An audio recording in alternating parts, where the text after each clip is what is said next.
Blaze. Hello, Blaze. Can you hear that purring? Okay, we'll let you go. We have to talk grown-up stuff now, okay?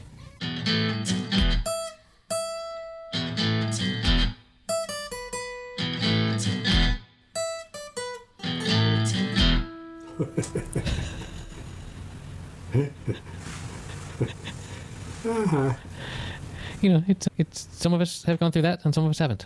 But yes. So, Dennis, we have many things to talk about this evening. Oh, I know. From Guinness Book of World Records to movies to Swedish TV shows. I want to kick right in with Gösta.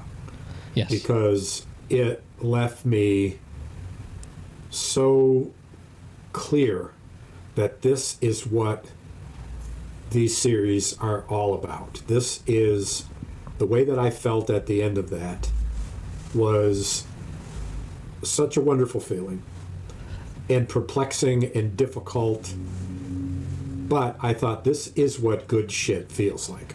Right. It's not a superhero destroys the evil baddie and then they get a medal.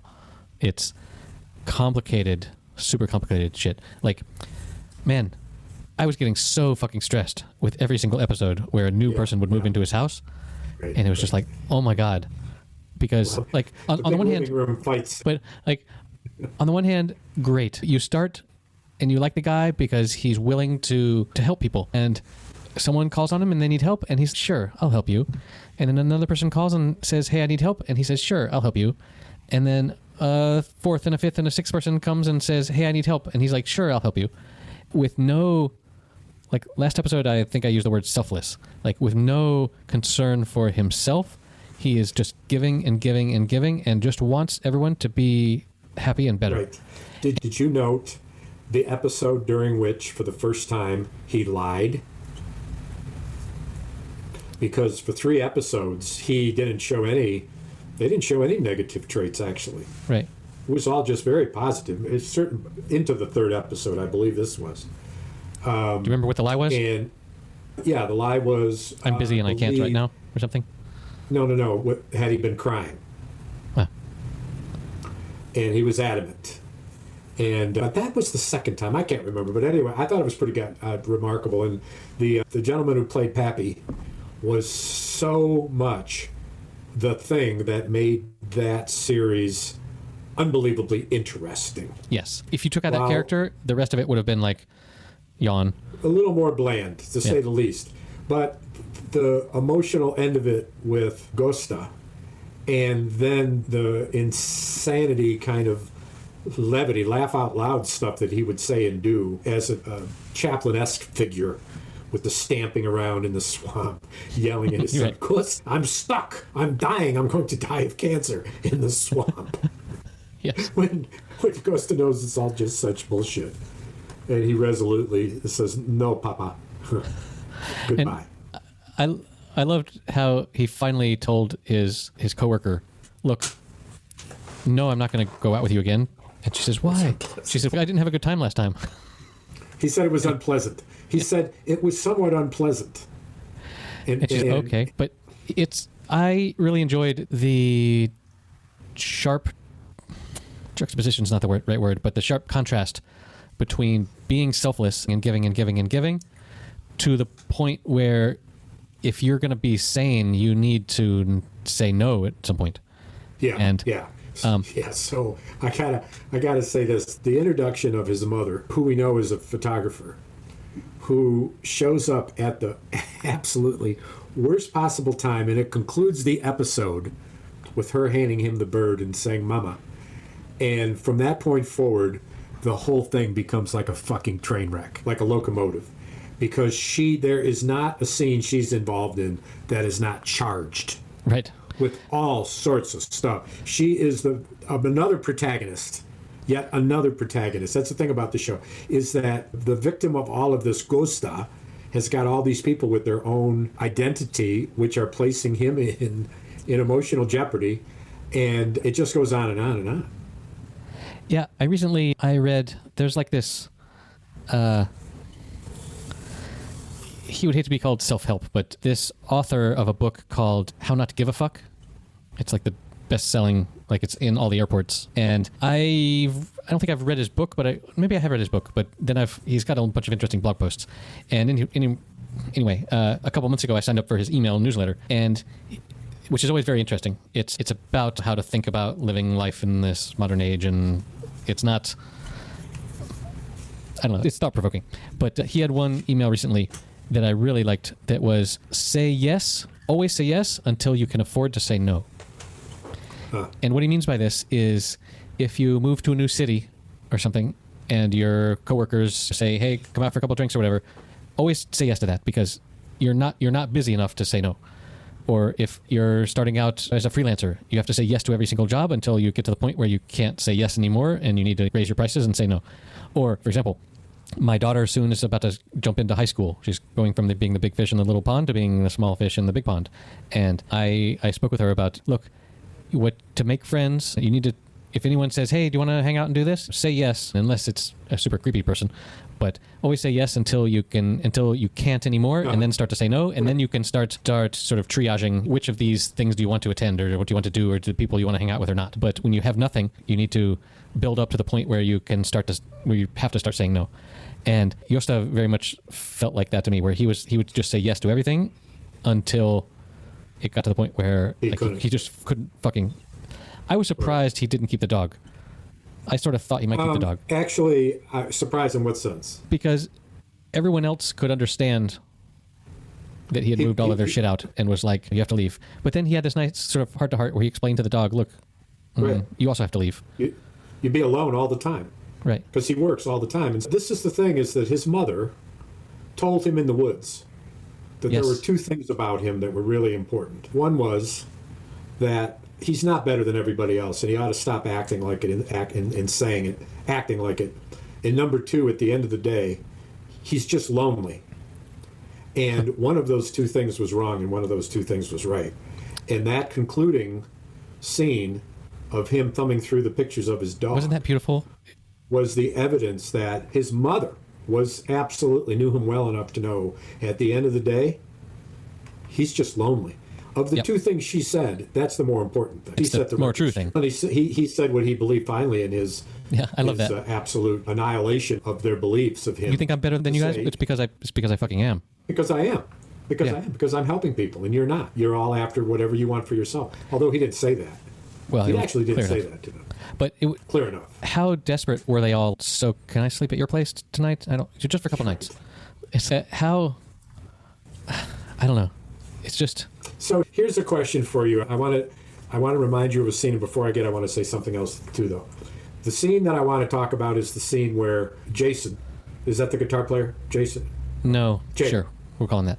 Yeah. Boy, he's so bad. Jonas. There it is. Yeah, he was bad. He knows till 7 after chords. The credits. Till after the credits, he sang a song about his friend, and it was actually a worthwhile song. Yes. Damn it. After the credits of the last episode. In a manner of speaking. I've told you this before. Yeah, you always told me about with the new pope and all the dancing people, that you have to stay very... Oh my God. But crazy. Like the modern smart TV, when you're watching a streaming service, as soon as it cuts to credits, like there's a ticking thing saying, in 5 seconds we're gonna switch to the next episode. But so I really loved, they could have taken the easy way, but I loved that the convenience store lady turned him down. That was. But at what point did you know that would happen? That he was going to go ask her out? Yes, that something was going to happen between them. Oh, from the start. From the start with the Zingo, because she was super cute and being adorable as well. He was his most darling self. Adorable is exactly the word. When he said, let's have a toast, and excited, and ran and got the cups, and knew that it'd be special, and she thought it was very special. And she looked at him with eyes that said, who are you? Yeah, that was like the third or fourth time that he ordered the soft drink there. But the third time, at least, yes. But the writers could have taken that easy way to be like, oh, now he's got a girlfriend and everything's fine and hunky-dory and fine. You wondered about that. I certainly did. But his hurt hand and its relationship to, in my mind, a scene that preceded his hurt hand, which he was balancing on the rock with a headset on, and basically was doing a wavy kind of poetic, dance almost, to like ballet type smoothness to it. And the Miley Cyrus song. that scene is what stands out as perhaps my favorite scene in the whole series. Yeah. Of him balancing Just on there. That freedom. And just being what we hadn't seen. We hadn't seen it. Just absolute happiness. The only time he was shown thoroughly happy was in those scenes and that end part, the third act of a 4-act series, so to speak. Because up until then, even though you knew he was doing things for people and he was very nice, you didn't get a sense of whether he was happy or not. No. You got a sense that he was nice. Right. And you also got a sense that it wasn't easy to do that, and so that was left open. I thought the writing was beyond compare, and the acting just so ridiculously realistic as to just a rare find. And I let the record reflect that I recommended it, man. I looked a little bit. Based on nothing. Right? Yes. Oh, no, that's not true now. That's not true now. I enjoy... I took a look. I enjoy series like this where there's not... Like, the storytelling is not in your face. It's not a whodunit crime show. It's just you're observing people and the weird shit that happens to them, and they don't have... There's no overarching goal that the protagonist wants to accomplish by the end of the series or whatever. It's just a dude going through life, and shit happens to him, and people come and mooch off of him. And man, I don't know. I was so stressed out there towards the end, because sometimes when I have family visiting or something, and the house can feel very full, like you go into a room and there's already people there. I'm okay with that for a couple days, but if it goes on for a couple weeks, I start to find in general, I'm pretty safe in my office because people leave me alone when I'm in my office. But just that sense of there's just people around all the fucking time, and there are so many of them that we have to roll out sleeping mats on the floor every night for all the people that are living in my little Swedish cabin. That sort of sense of, man, there's just so many people around, and Gösta was just a totally free, totally in control bachelor when we met him, basically. Although he still had clingy girlfriend. And one of the things that is striking at the end is that they never found Hussein. They never found him. Yeah, that hurts. It was very much unresolved, and sealed the deal on understanding the whole view of Papa, and how, while he was insanely funny and inspirational in some sense, and so wonderfully sensitive and insightful, and so many others, ultimately just selfish, really fucking crazy, and ultimately, yes, exactly right, selfish. And the pitiful scene of him asking for a place to sleep, a place to stay, because that, and the scene where he said to Gösta, "You were my last choice." Yeah. I became desperate. And I'm sorry I haven't contacted you for the past several years. That gets lost early on, if you don't recall. Yeah, that's like the second episode where he shows up. Yes, yeah. But the fact was that this was his reunion after so many years of total absence. Right. And so how happy was a fresh relationship for Gösta. Yeah, I appreciate series that can leave you without all the strings tied up. Like, yeah, I like that they didn't feel like having Hussein show up at the very end to be like, right, "Hi guys," or for that fact, Gösta feeling the last few scenes are of him going through various shades of afterlife after this mess this bed that he built for himself. Quite an analogy, given the sleeping arrangements and how weird all that was. I particularly thought it was funny, the scene where his girlfriend Melissa and what's his ass guitar player Jonas thought it was so funny that Gösta's parents were having sex, because it showed how young they were and how, compared to Gösta, immature. What a fucking serious man. Yeah. I tell you, I thought it was impressive. And this dude has done another thing. The actor's done another thing. And when I looked at his filmography, I found this other thing and then promptly didn't save it and forgot about it, but I'll check again. But he's in this other thing. I want to see that's next. All right, future Eric editing this will look that up in the show notes and put it in the show notes at happyhour.fm. I think we're at 116 now. It's wild, isn't it? Yeah. That's right. More than wild. No. Last one was episode 114, so we're at 115. So, show notes, happyhour.fm, 115. Yeah, it was a super bizarre, and yet it's one of these things like, what the fuck am I watching? But when the episode ends, I'm like, Gösta? show me. I'm like, show me the next one. The next thing we're going to talk about is also true of that. But Okay. whenever it was just like, what is wrong with these people? And you never really, I guess with Gösta, you learn to care about him as a character, but none of the others. The father is funny and you're glad that he's around, but he'd be a great person to like have come visit sometimes. But to live with you constantly, God damn. I thought the scene where he had started to put together the chair, the comfort chair that was in the box, and how he and Saga got into this absolutely ad-libbed, go for it, build something with the fucking boxes, and it just was so endearing of both of their characters and their playful, sensitive self. And that's what you loved about Poppy, was that he was at heart a child and selfish as a child. And no more, and actually, that's about captures it. And when he said, I wish I was 18, she might have said, you are, and even younger than that, emotionally. Right. You're more like 10 or 8. Yeah, I love that the title of that episode was 52, No Thanks. Mine didn't show titles. Mine showed just episode number. Or at least in the word Gösta. In my Spanish one, it was 52, No Gracias. But yeah, it was pretty wild. Just a ride.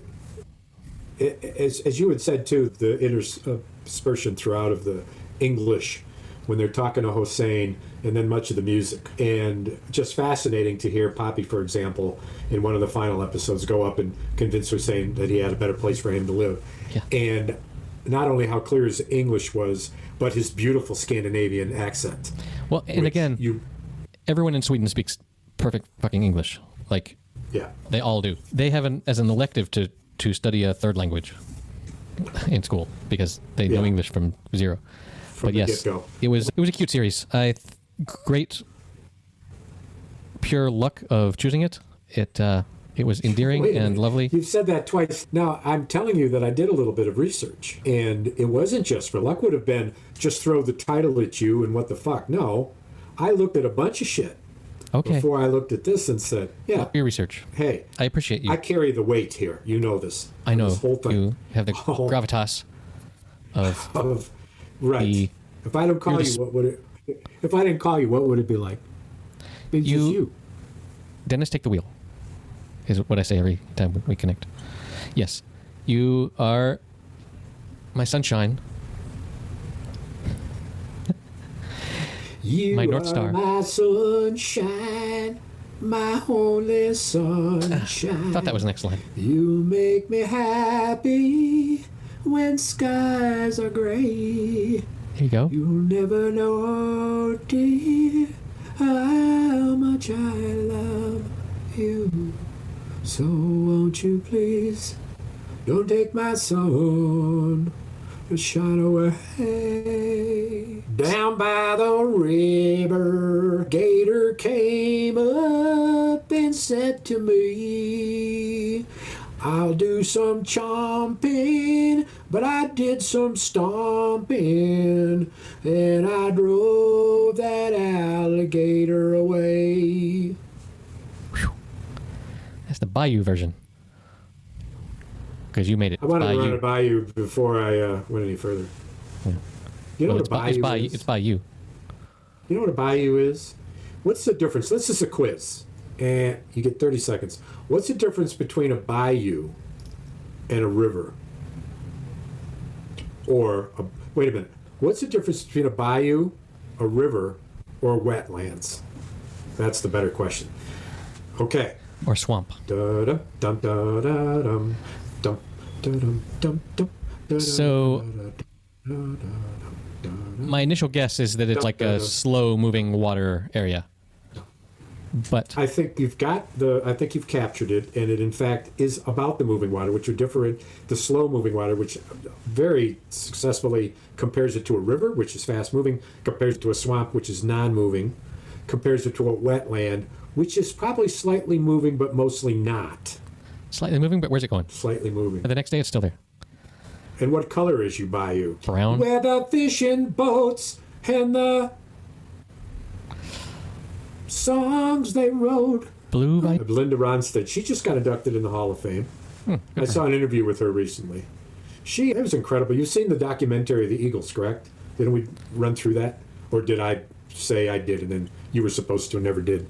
You're so fucking lazy. It's either that I did as well or that you just ran through it and I was supposed to fucking do it. Yes. Yeah. I feel like, but anyway, you went on at and on. the Whiskey A Go-Go out in California, on Los Angeles. Yes, I know that from the vibrancy of what was going on there with her, putting this band together. A woman in charge, put an advertisement in the Variety newsletter, whatever magazine or whatever it's called, and put together a band by advertising, and that's how the Eagles was created. Astounding stuff. And she was wonderful. Look, be a lady. You got to be at the right place at the right time and find the right people. Be and a the right lady tonight. Okay. Let be a lady tonight. We have a lot more runway ahead of us here. We're still just getting started on this episode. So, would you rather? That used to be a thing we played. Would Dennis rather? And my kids just this past weekend got back into using that stupid app where they said, "Would you rather fight, 10 zombie-sized chickens or chicken-sized zombies or whatever?" But putting that aside, we can either go to the Guinness Book of World Records or to Kajillionaire. I want to go to Kajillionaire while I've got these very fresh images instilled. So I watched this the other morning, actually. Bad news is my arm is acting up again, and oh boy, I've been given sick leave for a week to rest. That's got its benefits, though, correct? I got to watch a movie in the morning, which is fun. Wow, there you go. Yes. I like that. So I sent the kids off to school, and I sat down and I watched Kajillionaire. like a soap opera. Ma. Did you at least do the laundry in between or clean the house? No, fuck that. So I started watching this. That you had recommended to me, and from the very, very get-go, I was just like, "What the fuck is this? Who are these people? What is going on?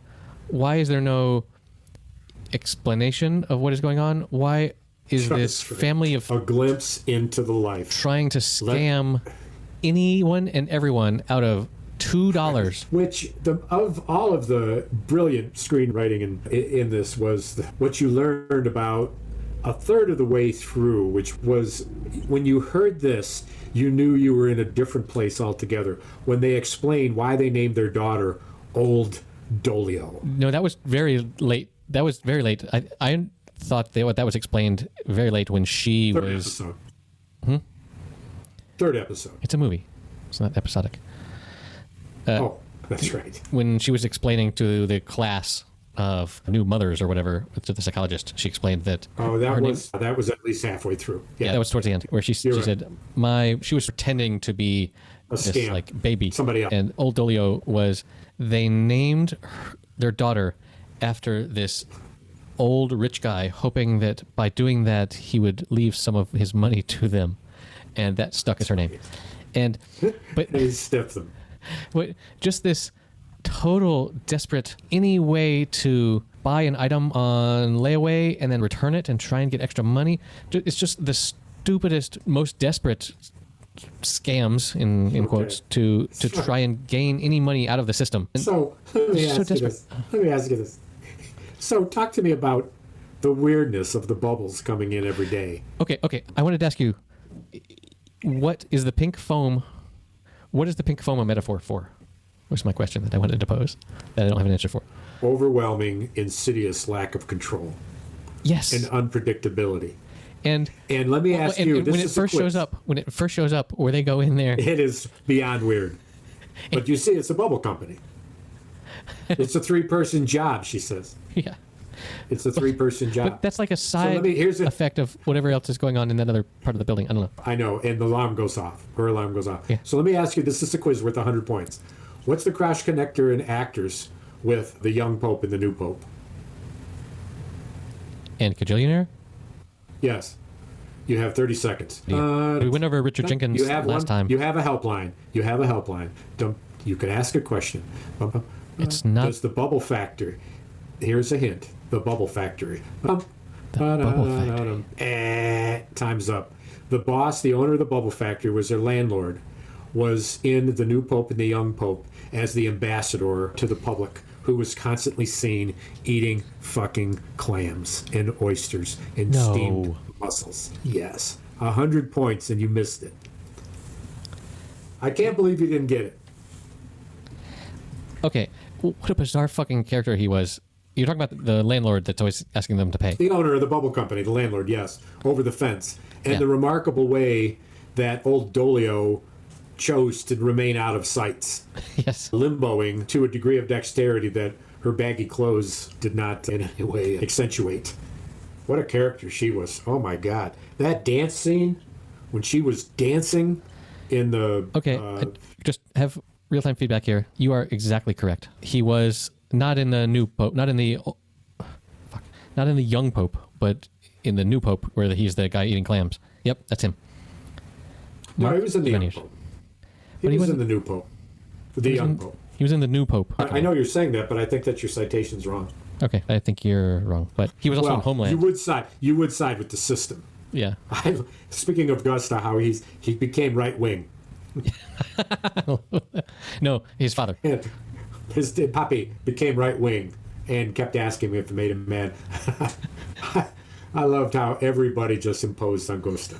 Just astounding. Everyone. Just astounding. And the scene that I mentioned earlier that I had forgotten, I never got to say this to you, that was chilling to me, was when Gösta said to guitar player again, what's his name? Jonas. Jonas, why did you wear my slippers? Oh, man, No, why did that you was put such on an my intense house moment. shoes? Yes. And you knew at that point, in fact, think of this, you knew at that point that something had snapped with Gösta. That was the snap. Yes. How fucking dare you? This is one straw. He snapped then. Yep. That ended the episode. The penultimate dimension. And how many were there? That was 10 or 12 or something. 12? Yeah. 12. I crammed 3 or 4 last night. I couldn't get enough of it. So I watched one twice because I had fallen asleep a couple of times, and Yeah. I'm glad I did watch it the second time because it turns out I'd missed a good chunk of it that happens when I dozed. at your age. So this character that you said was in both Kajillionaire and the new Pope. His name is Mark Ivanir. And his first major role was in the 1993 Oscar-winning epic. Complete the sentence. 19 what? 1993. Took all the Oscars. I don't know, man. What? Schindler's List. Oh, He's just growing up in Ukraine. He can play any sort of Eastern European Right. sort of. Yes. Okay. Let's back on track here. So Kajillionaire.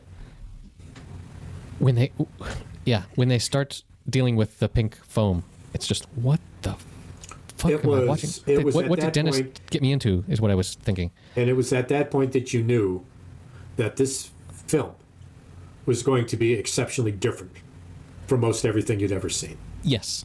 And I've seen artsy films. I've seen But the not with films these, that win the not with this Sundance. Blah acting blah. lineup. Yeah. Not with this acting lineup. Not with Richard Jenkins, who we've talked about other Who was shows. just It was just perfect pitch. Perfect perfect, pitch. As he awkward. always is. yet desperate, yet just bizarro dad figure. Well, the last episode, my recommendation was due to Richard Jenkins. That was my Yes, we talked about promo, him. if I recall. And of course, which I may have said earlier, but worth mentioning again, is an eccentric, beyond eccentric role for Deborah Winger, who we've seen very little of over the years. And her apparent limp or clubfoot or whatever she was doing, and her very demeanor and look, her understated performance was fucking remarkable. And we have not seen her much. That's my main point. Yeah, both of these women are just beautiful actresses, and in this movie, they are just so disheveled. If you were living, Extraordinarily, yes, eccentric. if you were living from potato chip bag to potato chip bag, this is how you might look. And Which I am too, by the way, so well, careful. Patreon.com/happy hour. Buy Yes. Dennis say a carrot or something. So yeah, so this movie continues on, and man, if you had not told me who the old Dolio actress was, I would never have guessed it, because in Westworld she's this beautiful, the sexy protagonist, at least at the beginning. I stopped watching after a couple seasons, but Did you stop watching? I just couldn't care anymore about the characters. Like I got the premise. Was it because it was too fucking unexplainable? Because that's why I stopped watching it. Sort of. Like, I don't know. Where are you? What? When the robots got out of their containment facility is when I was like, okay, I don't really care anymore about this universe. It was the first season was amazing, and then they got rid of Anthony Hopkins, and then it was just like then it became an action flick. And yeah, I feel like there's a lot of series that start with amazing writers and directors and producers, and then it's a success, and then those people cash out and say, if you, the network that owns this, want to keep going, you can hire another director, writer, staff, or whatever to continue. And right. I feel like, I don't know if that's the case in Westworld or in any other series, but right. I feel like there are some series where the first season is, oh my God, that's amazing, and then right. the creative people behind it yes. are just executive producers for the rest of it. But it's difficult to follow up, which makes some of the series we've watched remarkable, because that's what they do. You're basically watching with these series 12. What was Gösta? It wasn't an hour. It was a half hour. Yeah. So it's 6 hours. Right. It's a 6-hour film. Sure. And what liberty for the development of characters and just all sorts of stuff. The other unfinished thing that was never followed through at all was what he did with the guy whose tree he had been sawing down. He was supposed to go to his house and take his computer away. What an awkward fucking moment that was. It was. That was Papi at his most insane, selfish, stupid. Mania. I mean, he was manic. And the fact that the mama was supporting it. And just big part of it. And then you knew for certain that Gösta grew up in an environment that probably wasn't too conducive to fucking maturing attitudes and behavior. Yeah. So just the whole run of that series is just me feeling empathy for Gösta. It's God, just wants to do the right thing. He wants to live his own life. He wants to have a girlfriend that isn't just all the time saying, if you don't hug me right now, I'm going to kill myself. Right. It's just like, what sort of, like, that's such an unhealthy relationship. And anyway, sorry, we got sidetracked again. That's okay. Okay. I have to interject here because I want to make sure that we talk about this. The dude who got eaten by a whale and realized he was in a whale's mouth. Speaking of Jonas. And the whale surfaced and spit him out into the sea.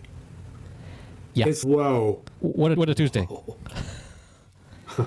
So there's this news story that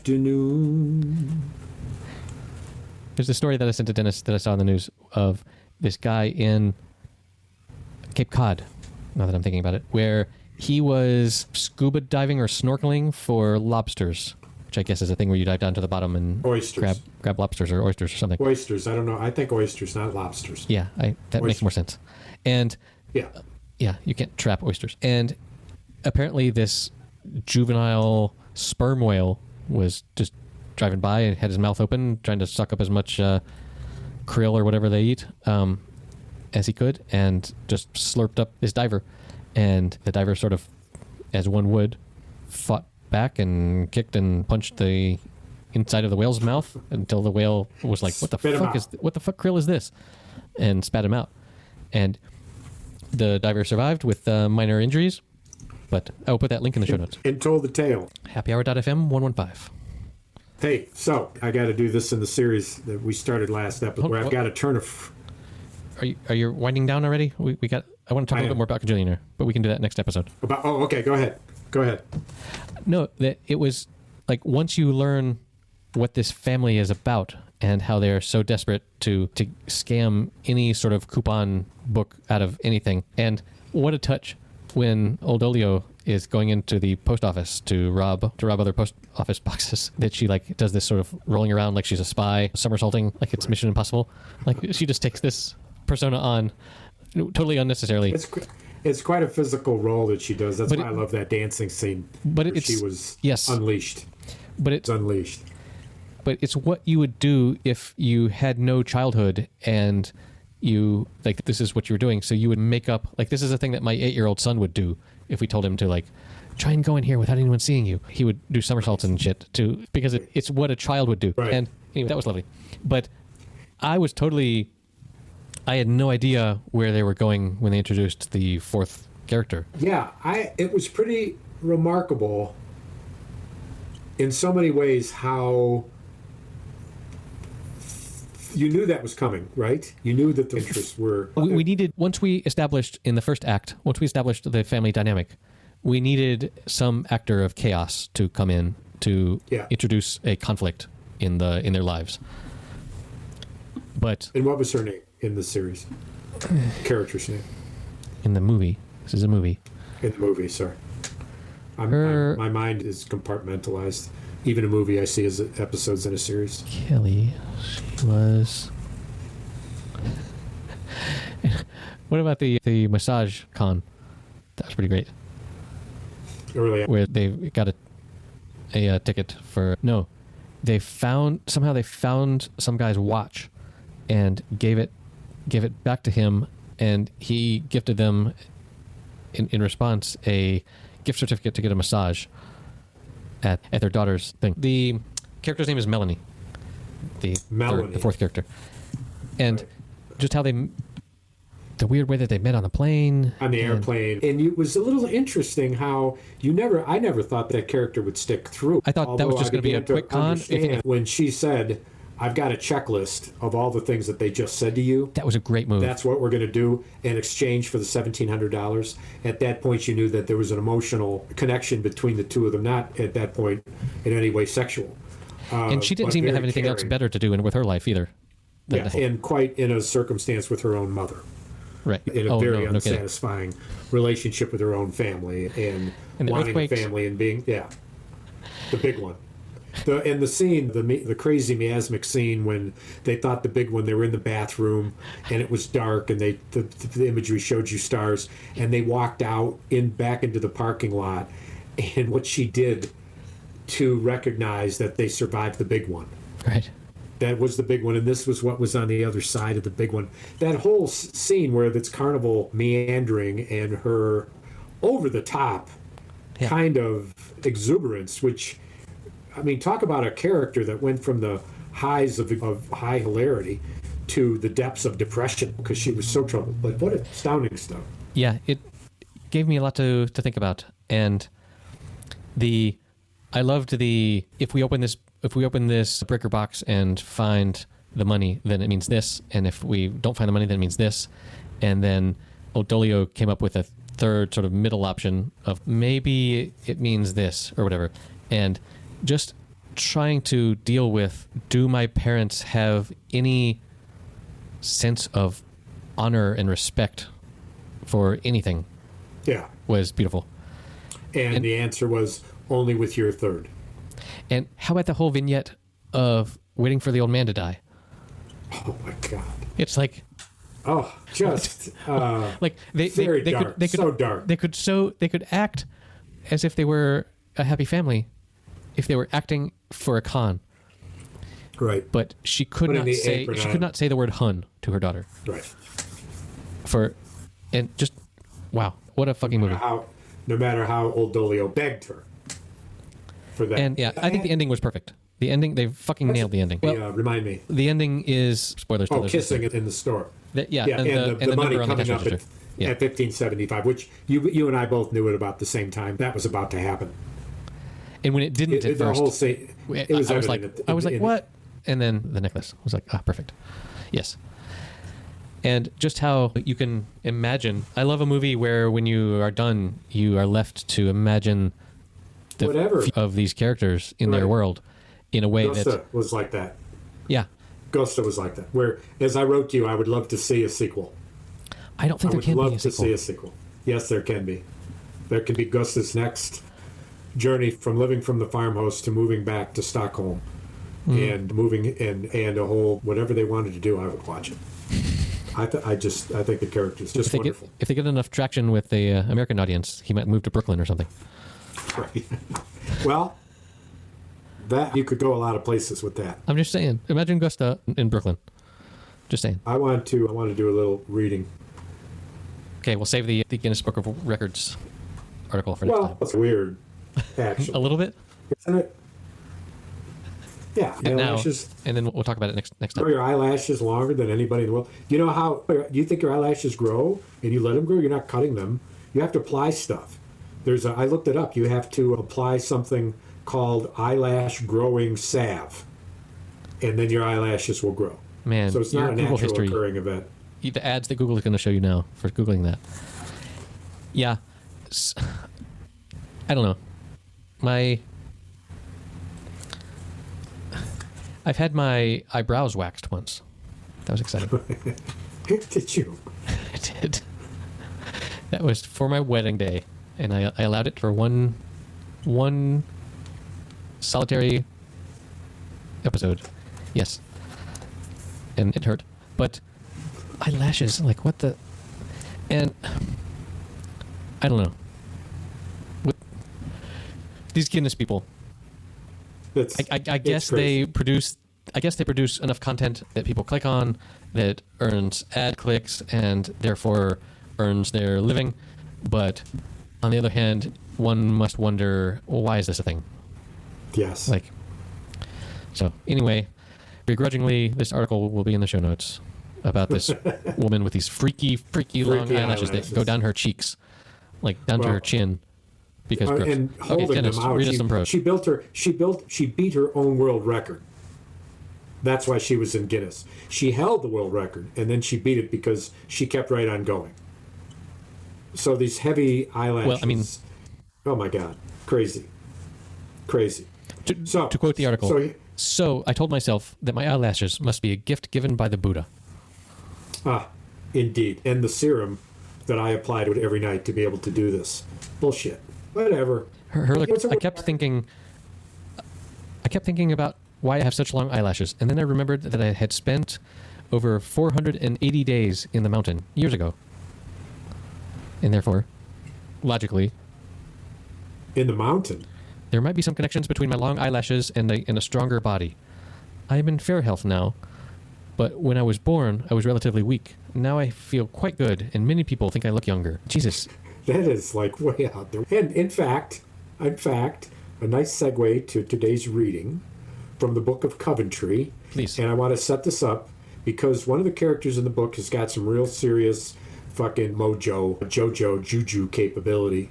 And he sets against a guard and using voodoo dolls, etc., convinces the guard, whose name is Thrake, that he has been cursed. And you recall this is in a prison. Yes.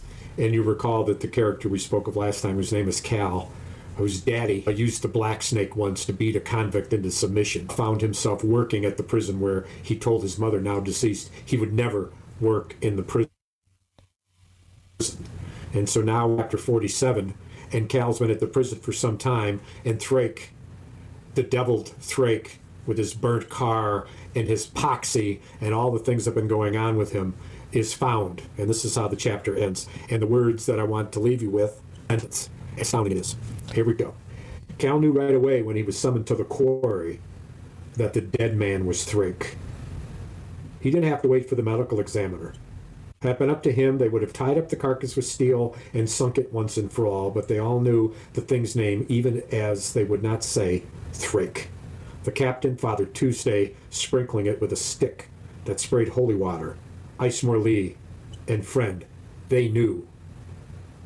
They loaded it on the garbage scow, and convicts towed it with ropes back up the hill to the camp, where it sat with a tarp over it, like some prehistoric secret, waiting for the meat wagon. I've been waiting all day long.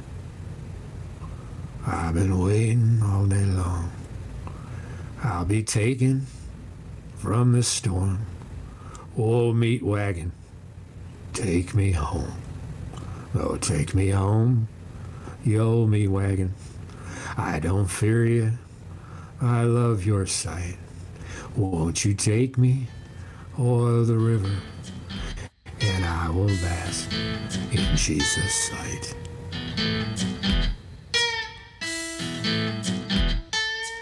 There you have it, episode number 115. You can find the show notes with links to the books and things that TV shows that were mentioned at happyhour.fm/115.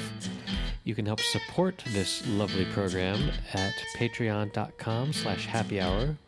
We would love for you to buy us a drink, maybe help us pay some of these expenses. We love you. See you next week.